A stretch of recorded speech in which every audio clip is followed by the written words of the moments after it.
nama saya Kenarial Lewau dari kelas 10 1.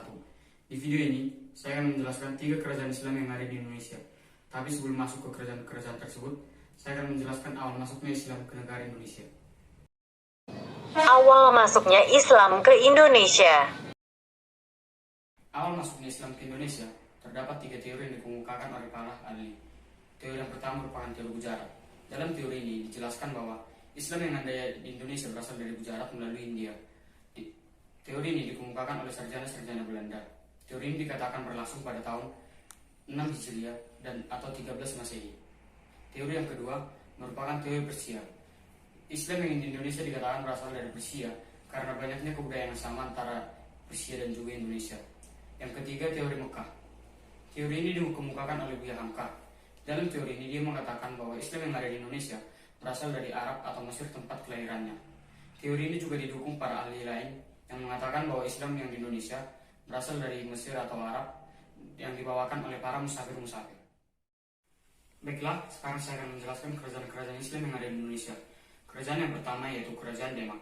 Kerajaan Demak merupakan kerajaan pertama dan tertua di Pulau Jawa.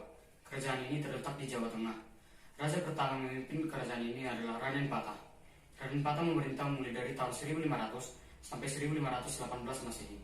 Raden Patah merupakan putra dari raja terakhir di Kerajaan Majapahit. Masa kejayaan Raden Patah, kerajaan ini dibawakan Raden Patah yaitu di bidang pertaniannya yaitu pertanian beras dan juga madu. Dan perdagangannya memperdagangkan hasil-hasil pertaniannya melalui pelayaran. Berakhirnya masa Raden Patah ketika ia mengutus Adipati Unus untuk menyerang Portugis. Setelah itu, peninggalan terakhir Raden Patah yaitu Masjid Agung Demak. Raja kedua yang memerintah Kerajaan Demak yaitu Adipati Unus. Ia memerintah selama tahun 1518 sampai 1521. Pemerintahannya tergolong singkat dan dia juga belum memiliki putra mahkota. Sehingga ketika dia telah wafat, Kerajaan Demak diserahkan kepada saudaranya sendiri yaitu Sultan Trenggana. Raja ketiga yang memimpin Kerajaan Demak yaitu Sultan Trenggana pada tahun 1521 sampai 1546. Sultan Trenggana membawa kejayaan kepada Kerajaan Demak yaitu memperluas daerah Kerajaan Demak ke arah Jawa Barat atau Sunda Kelapa. Sultan Trenggana wafat ketika dia menyerang Parsusuran pada tahun 1546. Masa keruntuhan. Masa keruntuhan Kerajaan Demak. Setelah meninggalnya Sultan Trenggana, terjadi perebutan kekuasaan antara Pangeran Sekarseda dan Sunan Prawoto, sehingga Sunan Prawoto pun membunuh Pangeran Sekarseda. Lalu Arya Panangsang, anak dari Pangeran Sekarseda yang tidak terima, membunuh Sunan Prawoto dan adik dari Sunan Prawoto, yaitu Pangeran Hadiri. Setelah itu, Arya Panangsang pun hampir berkuasa di Kerajaan Demak, tetapi Jaka Tingkir pun membunuh Arya Panangsang, sehingga yang menjadi raja di Kerajaan Demak yaitu Jaka Tingkir. Lalu Jaka Tingkir pun mengubah Kerajaan Demak menjadi Kerajaan Pajang. Kerajaan kedua yang saya bawakan yaitu Kerajaan Banten. Kerajaan Banten terletak di Jawa Barat, bagian utara di dekat Selat Sunda. Kerajaan ini memiliki 21 raja, tetapi raja-raja yang berperan penting hanya ada beberapa. Contohnya raja yang pertama yaitu Sultan Hasanuddin, memerintah pada tahun 1552 sampai 1570. Dialah yang mendirikan Kerajaan Banten. Dan ketika masa pemerintahan Sultan Hasanuddin, sangat banyak pengunjung yang datang ke Kerajaan Banten. Raja kedua yang memimpin Kerajaan Banten yaitu Sultan Agung Trisatya, memerintah pada tahun 1651 sampai 1652. Ketika raja ini memimpin, terjadi perkembangan yang pesat bagi Kerajaan Banten.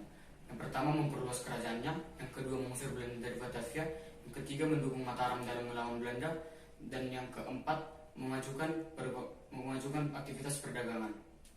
Tetapi pada suatu ketika Sultan Agung Trisatya beristirahat di Trisatya dan digantikan oleh Sultan Haji. Selama Sultan Haji memerintah, ia menjalin hubungan yang baik dengan VOC, dan Sultan Agung Trisatya tidak setuju akan hal itu.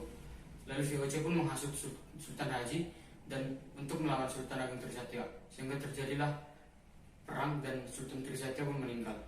Setelah itu Sultan Haji pun yang menjadi memerintah Kerajaan Banten. Setelah Sultan Haji meninggal, digantikanlah VOC yang memerintah dan memilih raja-raja untuk memerintah Kerajaan Banten. Ini disebut sebagai Raja Penikah. Kerajaan ketiga yang saya bawakan yaitu Kerajaan Malaka. Kerajaan Malaka terletak di Semenanjung Malaya. Kerajaan ini dipimpin oleh raja yang pertama, Raja Iskandar Shah. Awal mulanya berdirinya kerajaan Malaka yaitu ketika seorang pangeran, yaitu Pangeran Samir, yang melarikan diri dari Majapahit dan membentuk suatu perkampungan, dan terbentuklah kerajaan Malaka. Raja kedua yang memerintah yaitu Muhammad Iskandar Shah, memerintah pada tahun 1414 sampai 1424. Di pemerintahnya, kerajaan Malaka diperluas hingga semenanjung Malaya. Melalui pernikahan dengan Putri Kerajaan Samudra Pasai, ia pun berhasil menguasai seluruh selat Malaka. Raja ketiga merupakan Raja Muzafar Shah, memerintah pada tahun 1424 sampai 1458 Masehi. Dalam pemerintahannya, dia merupakan raja pertama yang disebut sebagai Sultan. Pada pemerintahannya terdapat serangan dari Siam, baik dari darat maupun dari laut, tetapi dapat digagalkannya. Raja kelima yang memerintah kerajaan Malaka yaitu Sultan Alauddin Shah pada tahun 1477 sampai 1488.